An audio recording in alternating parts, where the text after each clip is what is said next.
Hello, welcome to my channel. My name is Hannah and let's talk books. Check out the sweater I got yesterday. Hocus Pocus. So France does not celebrate Halloween, so trying to find anything that has anything to do with Halloween or October or anything spooky has been almost impossible. Like, it has been a struggle. Like, I went to a mall yesterday and this was one of 4 items of clothing I found that has anything to do with Halloween in the entire mall. So yeah, definitely something I miss about the US. But anyway, let's jump right into this with the first book I read of the month. I didn't really have much of a choice in this one, and you'll soon see why, but that is Things Have Gotten Worse Since We Last Spoke and Other Stories by R.L. These are horror short stories. It just came out September 6th, and I gave it 3 stars. So just to be clear, the Things Have Gotten Worse Since We Last Spoke, that's already been published. I don't know if these other 2 stories that are included in here have been published in anything else, but this is just like a very tiny collection of 3 of his stories. And I've heard that this first one is kind of hard to find, so I don't know if maybe that's why they're republishing this in like a collection or what, but that's why I wanted to read it. I received this as an e-arc through NetGalley. However, they didn't approve me until the day before it was going to be archived, which archived means you cannot read it anymore, you cannot review it anymore kind of thing. And I was approved, it was halfway through the day here. And so I'm just like, are you kidding me? You want me to read this in the next like 6 hours? And like, I had other shit I had to do. So it was very bad timing. What I ended up doing is, it is short, but still, like, I don't like being forced to read something like right then and there. So pretty much what I did is I read Things Have Gotten Worse Since We Last Spoke, and then I read the last story. I skipped the second because the description of it wasn't very interesting, and I read the first page and it just didn't seem like something I would be interested in. And since that really isn't why I wanted to read it, I just skipped it. I didn't have time. I ended up writing the review at like 10 at night. So I was just like, yeah, nah, I'm not forcing myself to do this kind of thing. But the first story, it went in a different direction than I was anticipating. And like, I had to read the last page several times because I'm just like, that's how it ends? What? But pretty much this story follows 2 women, or at least we think they're both women. I don't think it's ever actually confirmed with the second one if who they're saying they are is actually true or not. Basically, one person isn't in a very good place mentally, and she starts to sell some of like items, or an item in particular that is really like beloved to her and her family, and she gets a response, and with the person that responds, she ends up developing this kind of like dom-sub relationship, but not a healthy one. Like, they have a contract and stuff, which, I mean, that's always smart, but it's just not a good relationship at all. And the person just kind of pushes the mentally unwell individual into doing more and more unacceptable things that really push them out of what they're comfortable doing. And it all just kind of culminates in something not very good happening. This is one where I'm really not sure how I feel about the portrayal of mental illness. It felt kind of icky, and also strong content warning here for animal cruelty and animal death. That's really kind of took me by surprise here. Then the story I didn't read is called The Enchantment, and so I have nothing to say about that. But then I read You'll Find It's Like That All Over, and the way it started really had me hooked. But then by the end, I was just asking why? What is the purpose? I really don't understand anything about this, of like what it was trying to say or what it was trying to do. So I just felt like this was an odd collection. I'm sure fans of Eric LaRocca and his stories are really excited to see another way to get their hands on these stories. But I just gave this 3 stars. Like, with how much Things Have Gotten Worse Since We Last Spoke has been hyped up, I really was expecting more than what it delivered. Next, I read The Gothic Tales of H.P. Lovecraft, which just, let's take a moment to appreciate this cover here. And that's the back. But this is edited by Xavier Aldana Reyes. These are horror short stories, obviously. This was released in 2018, and I gave it 4 stars. So this is one where I did do a reading vlog on, so I'll have that up here, whichever side it pops up on. So if you want to hear my more in-depth thoughts about that, definitely watch the video. But I have read several of H.P. Lovecraft's story before, most of them having to do with Cthulhu, And so it was nice to be able to read a Gothic collection. And also the stories in here are in chronological order, which I definitely prefer in a short story collection. So you can see his first works from when he was just 18 all the way to where he was writing Call of Cthulhu. And you can definitely see in here when that change happens, because then all the short stories have to do with that Cthulhu mythos in some way. These are definitely Gothic tales. Sometimes in story collections like this, they'll only be kind of like tangentially, but in the introduction, the editor says that they really tried to make sure these were Gothic stories. But one of my favorite things was actually seeing how his writing style changed, and also the point of view in the stories. Like, it changes from like first person accounts into third person. We go more from like supernatural into sci-fi and cosmic horror. And personally, I think I like early Lovecraft more. I just love how usually the first paragraph will pretty much tell you the ending of the story, and then we go back to the person recounting what happened and how we get there, kind of thing. And I don't know, that's just a style I've always really enjoyed. Don't go in here expecting any real representation for anyone other than men. Women almost do not exist in any of these stories at all. But I feel like now I'll be able to spot a Lovecraft story a mile away, as his writing is pretty formulaic, and he definitely wrote what he knew. And so you do see the same themes, and like the last story in here is actually the last story he ever wrote. And it's pretty much an amalgamation of all of the stories that came previously. But I'm really happy with this one because my track record with short story collections has not been the greatest, especially lately. Next, I read the 3 Fear Street books that I own by R.L Stine, obviously. These came out between 1993 and 1995, and I gave each one a different score. And obviously this is like YA children's horror. So the first one I read is actually from the Fear Street saga. It is The Secret, and I gave this one 3 stars. I thought it was a good one to open up with. It's actually a sequel, but you definitely did not have to read the first one to understand what was happening in here. Pretty much each one took me about an hour and a half to read. And if you're just looking for like a bite-sized thriller that's movie length, but you don't want to watch a movie, you'd rather read, I would definitely recommend these. I feel like they're just perfect. Like if you're just in the mood for something not necessarily scary, but more thrilling, they're so easy to read, and they do hold up today. Like they don't really feel dated. Like there's still YA tropes and like phrases and stuff that come up a lot in YA stories that are in here.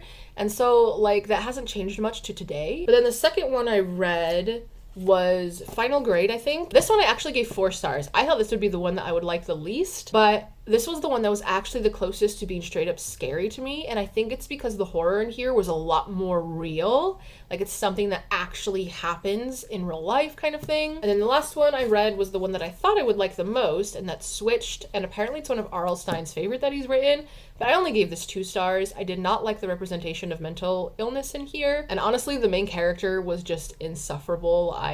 No one was likable in this book, and it did the stupid trope of someone being like, I have something really important to tell you, sit down, and I'm not going to tell you what it is until you sit down. So then the person doesn't sit down, and so the important thing is never said, and I hate that trope. That is just so awful. So the plots obviously move super fast in these. Characters are over dramatic, there's twists happening everywhere, and obviously that's all to keep a younger audience interested. Like there's Goosebumps, which are for the youngest audience, and then these are more geared toward like teens. And I definitely remember reading a bunch of these. Like I devoured Goosebumps and Fear Street when I was a kid. But yeah, I think they still hold up to today, and I would definitely recommend them for fans, especially if these are something you read when you were a kid. I think the nostalgia factor and just rereading them is fun. Next, I read The Illiac Crest by Cristina Rivera Garza. This is an LGBTQIA+ contemporary horror. It came out in Spanish originally in 2002, and then came out in English in 2017.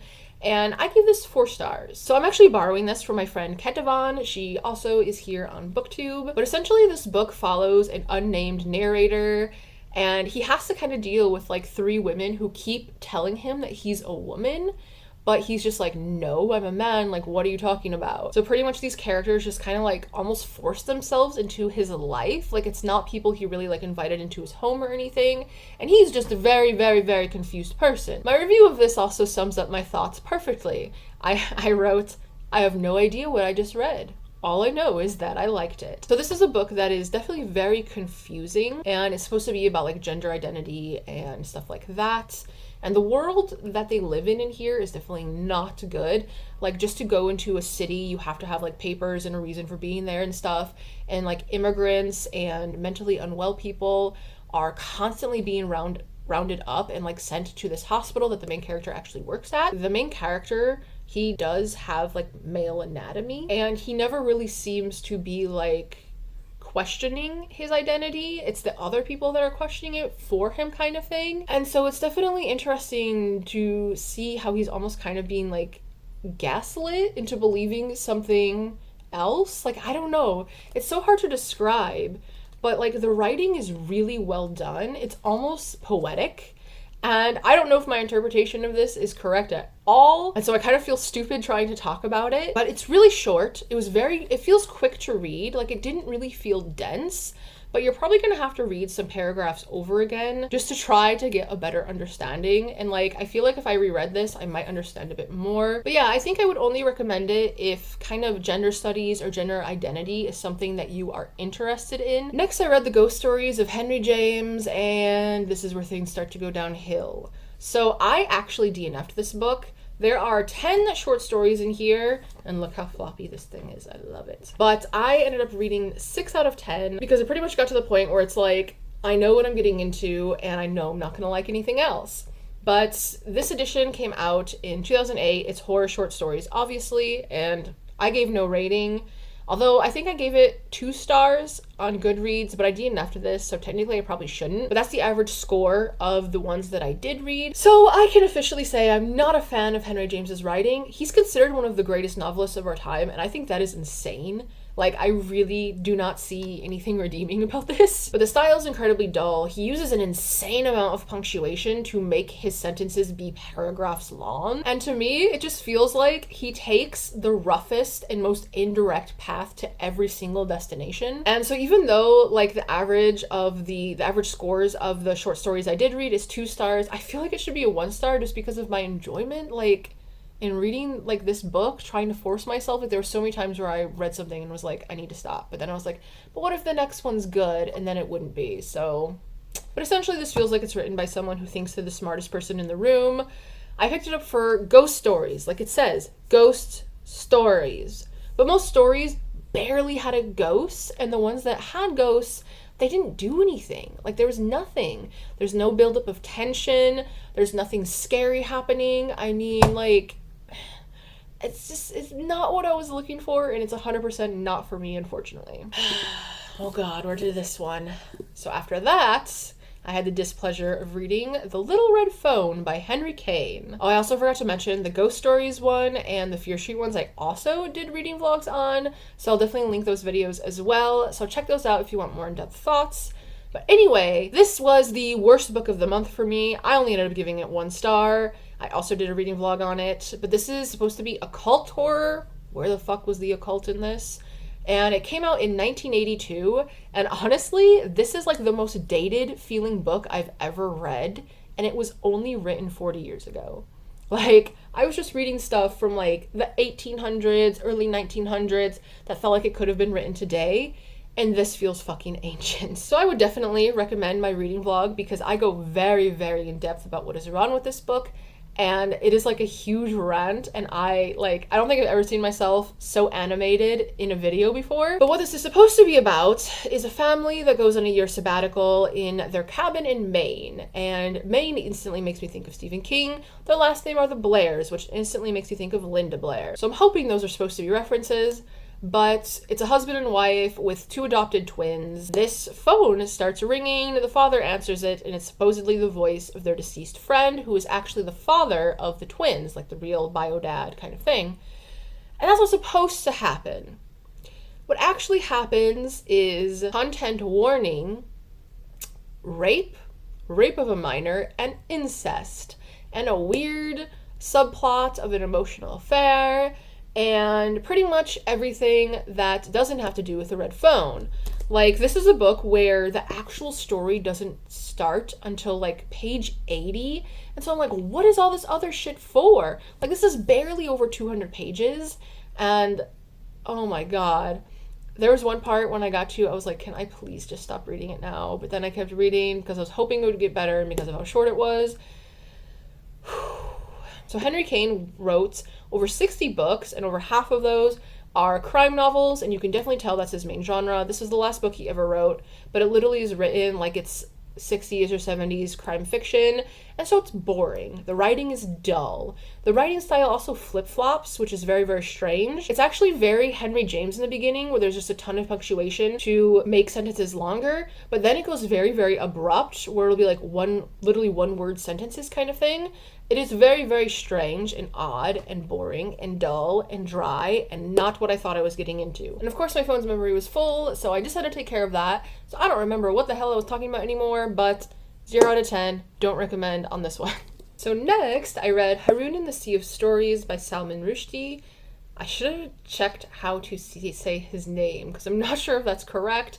But this is a middle grade magical realism. This came out in 1990, actually, and I gave it 3 stars. So this is what I read for the local book club that I'm in. If you haven't heard, this author, he was attacked and stabbed. I think he was speaking at some event or something like that. But he's the one that wrote The Satanic Verses, I believe it's called. I'm going to double check that. Yes, that is the title. And that's like 500, 600 pages. It's something really long, and I definitely don't think that would have gone down well in the book club. But someone recommended we read this, which is a book he wrote for his like estranged son. And I ended up thinking it was okay. It's basically about this father and son. The father is called like the Shah of Blah. He is a storyteller, and like politicians will hire him to tell stories to make like their ratings go up and stuff. It's a bit odd.